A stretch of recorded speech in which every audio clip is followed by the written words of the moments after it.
श्रावण कृष्ण पंचमी को नाग पंचमी कहते हैं। कहीं कहीं पर यह त्योहार श्रावण शुक्ल पंचमी को मनाया जाता है। नाग पंचमी हिंदुओं का पावन पर्व है। इस दिन महिलाएं नाग देवता की पूजा करती हैं और नाग देवता को भोग लगाती है।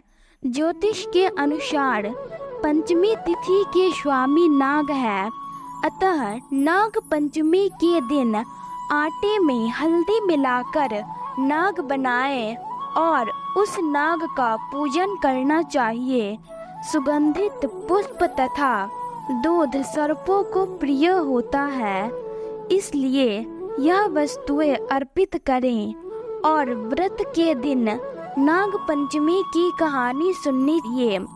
नाग पंचमी को प्रसाद के रूप में भुने हुए जौ और चने वितरित किए जाते हैं। इस दिन नाग पंचमी की कहानी या नाग पंचमी व्रत कथा सुनने से व्रत का पूर्ण फल प्राप्त होता है। तो आइए जानते हैं नाग पंचमी की कहानी। कहानी शुरू करने से पहले चैनल पर नए हैं तो चैनल को सब्सक्राइब जरूर करें। एक नगर में एक सेठ जी रहते थे। उनके 7 बेटे और 7 बहुएं थीं। इन 7 बहुओं में से 6 बहुओं के तो पीहर थे, लेकिन 7वीं बहू के पीहर नहीं था।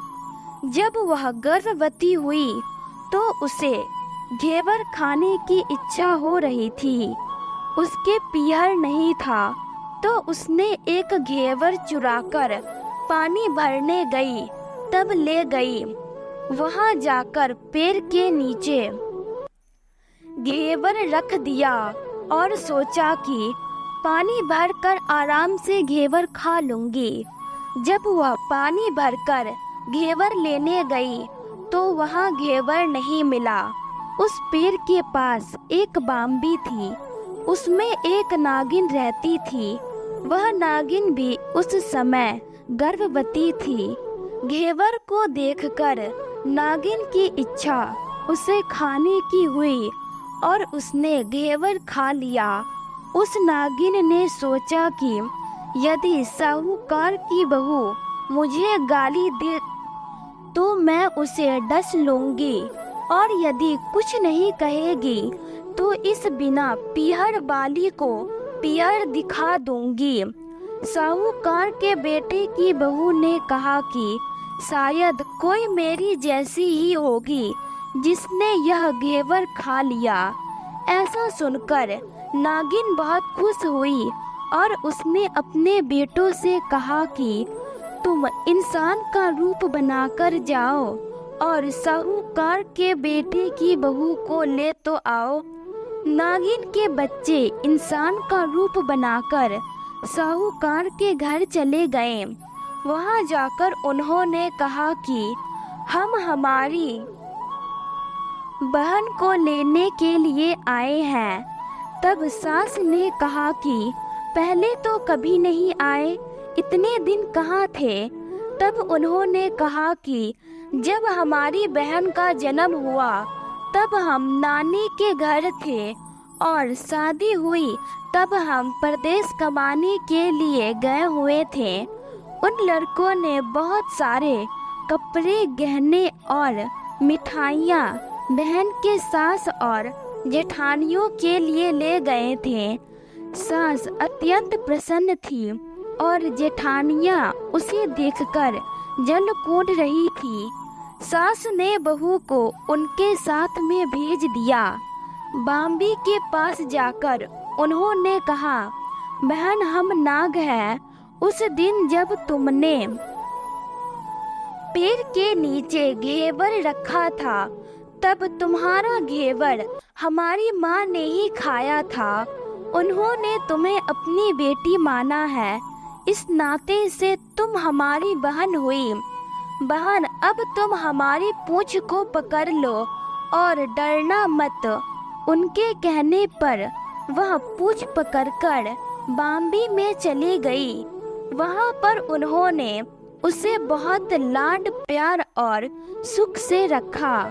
वहीं पर उसने एक लड़के को जन्म दिया। जब उसका लड़का थोड़ा बड़ा हुआ तब की बात है, पड़ोसन ने साहूकार के बेटे की बहू को सिखा दिया, अगर तू तेरी माँ की इतनी ही लाडली है तो तू तेरी माँ से कहना कि आज तो नाग को दूध मैं ही पिलाऊंगी। पड़ोसन का ताना उसे सहन नहीं हुआ। वह माँ से जिद करके नागों का दूध ठंडा करने लगी। अभी तक दूध ठंडा नहीं हुआ था, उससे पहले ही उसके बेटे ने घंटी बजा दी। घंटी की आवाज सुनकर छोटे बड़े सारे नाग दूध पीने के लिए दौड़ पड़े। जब उन्होंने दूध मुंह में लगाया तो बहुतों का मुंह जल गया। तब नाग क्रोधित होकर बोलने लगे कि हम बहन को काटेंगे। उसकी माँ ने उन्हें समझाते हुए कहा कि इसे मत काटो, यह तुम्हें आशीष देगी। थोड़े दिन बीत जाने के बाद पड़ोसन ने फिर से ताना मारा कि यदि तेरी माँ तुझ पर विश्वास करती तो तुझे 7वें कोटे की चाबी देती। उसने माँ से जिद करके चाबी ले ली और जब ताला खोला तो अंदर झूले में नाग बाबा झूल रहे थे। उसने नाग बाबा से कहा, सत सिया राम बाबा। उन्होंने कहा कि तूने सत सिया राम कर लिया, वरना मैं तुझे डस लेता। तब उसने कहा कि आप तो मेरे पिता हो, मुझे कैसे डस सकते हो? और बोली, जियो नाग नागिनी, जियो वासुकी नाग, जीन मेरो लाड लडाया 9 करोड़ को हार। नाग देवता ने उसको 9 करोड़ का हार दे दिया। माँ ने अपने बेटों से कहा, भाई तो अब घर में हम डालने लगी है, उसे घर पहुँचा दो। नागों ने साहूकार के बेटे की बहू को बहुत सारे गहने कपड़े दिए और ससुराल पहुँचा दिया। थोड़े दिनों की बात है, उसका बच्चा झाड़ू तोड़ रहा था। ताई ने कहा, झाड़ू मत तोड़, इतना तोड़ने का शौक है तो तेरे नाना मामा के यहाँ से लाया होता। सांपू ने सुन लिया, माँ से जाकर कहा। माँ ने कहा, 2 झाड़ू सोने की और 2 चांदी की बनवाओ और दे आओ। ताइयाँ देखकर जल गई, कहने लगी, इसके तो ताने मारने से धन बढ़ता है। कुछ दिनों के बाद की बात है, बच्चा गेहूं बिखेर रहा था। ताई ने ताना मारा, गेहूं बिखेरने का शौक है तो नाना मामा से ले आता, हमारे यहाँ तो मत बिखेर। सांपू ने सुन लिया, जाकर माँ से कहा। माँ ने कहा, 2 बोरी दाने सोने के घड़ाओ, 2 बोरी दाने चांदी के घड़ाओ और दे। ताइयाँ और जल गई, कहने लगी, इसे ताने मत मारो, इसका धन बढ़ता है। छोटी जिठानी लकड़ी लेने गई, वहाँ सांप था। उसने सोचा, सबसे छोटी को भेजना चाहिए, सांप उसे खा जाएगा तो मुसीबत मिट जाएगी। छोटी बहू लकड़ी लेने गई तो वहाँ सांप बैठा था।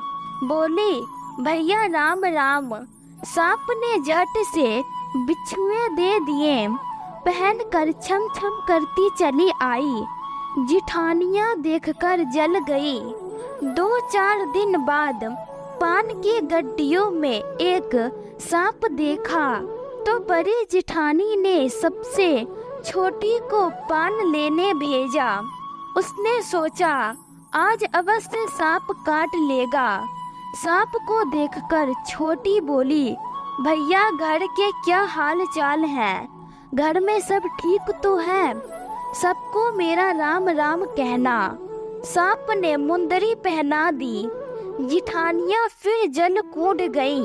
उसका पति दुकान से आया तब सिखा दिया कि तेरी बहू के तो सांप बिच्छुए से दोस्ती है। साहूकार का बेटा अपनी बहू से रात को कहने लगा, सच सच बता, सांप बिच्छू तेरे क्या लगते हैं, जो तुझे काट खाने के बजाय गहने देते हैं। बहू ने कहा, वो तो मेरे भाई भतीजे लगते हैं।